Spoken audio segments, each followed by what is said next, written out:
Hello there. This is where the fun begins. What's up, guys? Unofficial Star Wars here. Hope you're all doing well, and welcome to my The Bad Batch Season 3 Episode 13 recap / review video.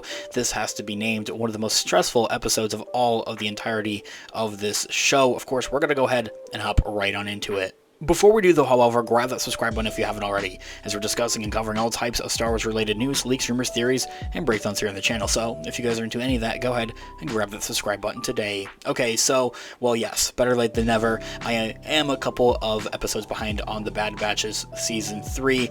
None, not to fear though, I'm all caught up now, and we're rolling out our review videos now, of course, so appreciate you guys for tuning in. Better late than never. In this video, we are going to be taking a quick read from dorksideoftheforce.com. I'll have their article linked in the description down below for you guys to check out there, as well as an overall garnering source. Star Wars The Bad Batch Season 3 Episode 13, titled Into the Breach, barrels headfirst towards the finale as Clone Force 99, The Bad Batch, teams up with the one and only, who would have thunk it, ex-Admiral Rampart to find Omega and Mount Tantus.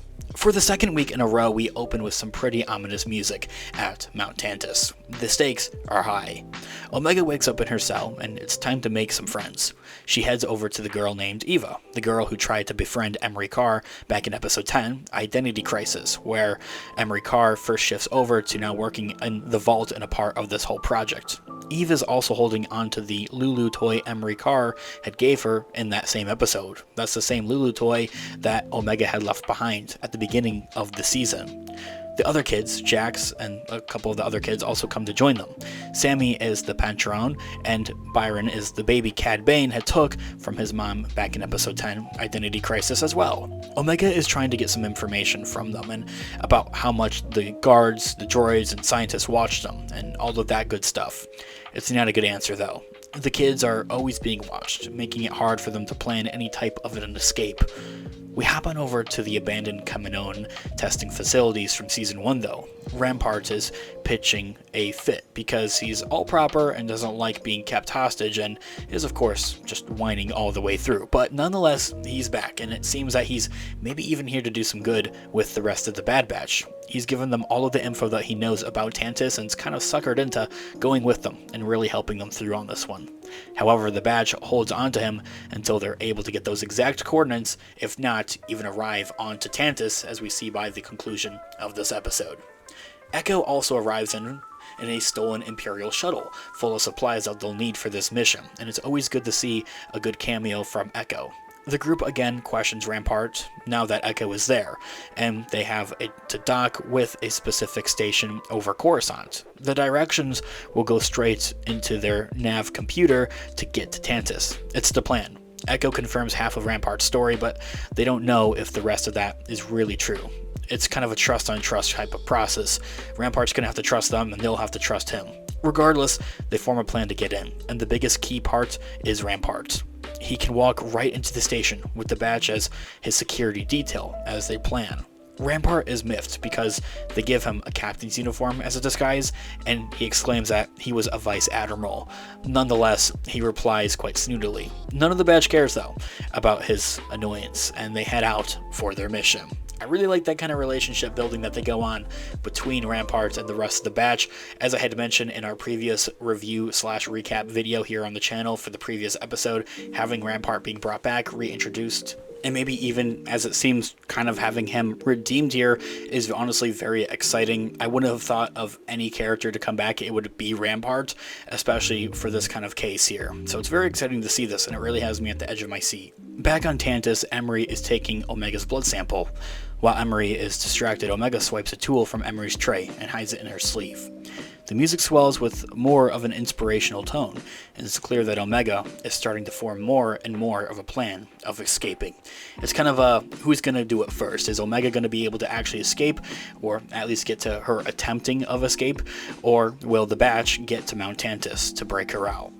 Though it should be noted that this scene as well could be read as Emery is actually giving the tool to Omega. It's a little bit unclear if Emery is trying to help or not. Just keep that in mind for those later episodes, of course, as we move forward. I don't know if she noticed that she took the tool. I feel like they might have put more of an emphasis on it, but that's all the fun in it. Speculating and theorizing. Let me know what you think about it in the comments down below. Omega goes to the other kids later on and starts asking some more questions. When do the droids come in to take their vitals? Do the troopers come into the room ever? She lets them know that she's gotten out of this mountain once before, as we saw at the beginning of the season. It wasn't easy by any means though. Omega plans to burst them out of this place as well, taking all of them with her.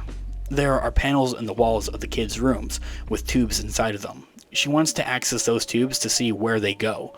Until she gathers this information, she can't really entirely complete her escape plan. She just needs more of a distraction, which is where those other kids are going to come into play, as we see later on in this episode. Meanwhile, one of the other scientists, Dr. Scalder, from the earlier seasons and earlier episodes of the show, questions Emery about letting Omega intermingle with the other kids, letting them talk with one another.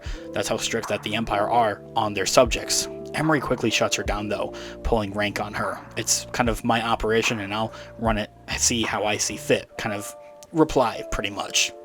We cut back to the batch. They strip their armor of their designs and paints to try and blend in, all black, and it's so sleek and I really like it. They arrive at the station over Coruscant, and it's time to start the mission. Wrecker stays with the ship, while Hunter, Crosshair, and Echo go with Rampart as his own personal security detail. They immediately are met with the Hangar Master, who quickly realizes that this is an unauthorized landing, and that the batch's armor isn't actually standard. This is where Rampart comes in. Rampart swoops in like the haughty Imperial that he is, claiming it's all classified, and that he can be taken up with Tarkin if there's a problem. That shuts the Hangar Master up though. The Batch and Rampart walk uneasily through the station's halls to the control room. They slip into the room, and Echo gets to work, looking for the codes to Tantus or even coordinates. However, the Hangar Master from earlier isn't done quite yet. He comes back around and returns to their ship to question Wrecker this time around. He's noticed that their ship appears to be actually stolen, as some type of codes aren't matching pretty much. So Wrecker knocks him out and warns the others to get going and hurry up, of course.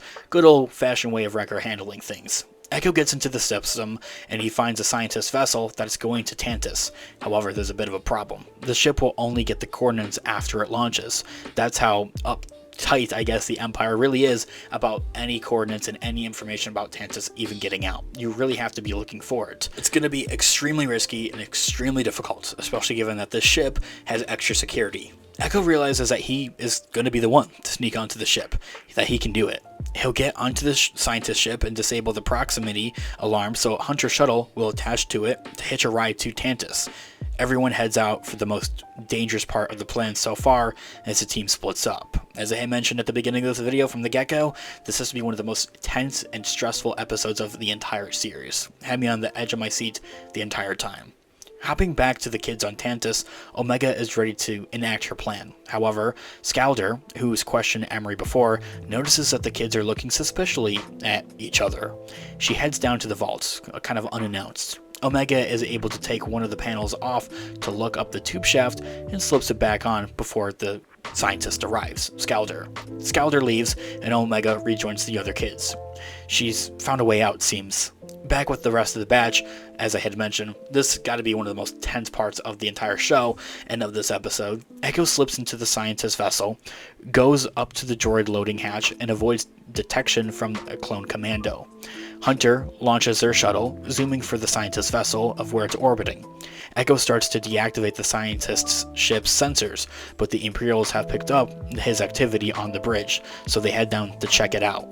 Echo stuns the trooper and gives the bridge an all clear. Must have been a kind of just false alarm kind of thing, a mistake pretty much. And at the last second, he comes through to disable the proxy sensors of the scientist ship, so Hunter's ship is able to connect to it and hitch a ride to Tantus, which is exactly what he's able to do, all at the last minute. As I had mentioned, this was so tense, and it really was kind of a cliffhanger, a big cliffhanger for what we're going to see in the next episode, episode 14 of The Bad Batch. Of course, I'll have my review and recap video on that here on the channel. All the more reason to grab that subscribe button if you haven't already, guys. This year, all being said, let me know all of your thoughts and opinions in the comments down below. I would love to hear what you guys are all thinking. Thanks so much for watching today's video. Of course, this has been an official Star Wars. I'll catch you guys in the next one. Have a great one. May the Force be with you as always. Peace out.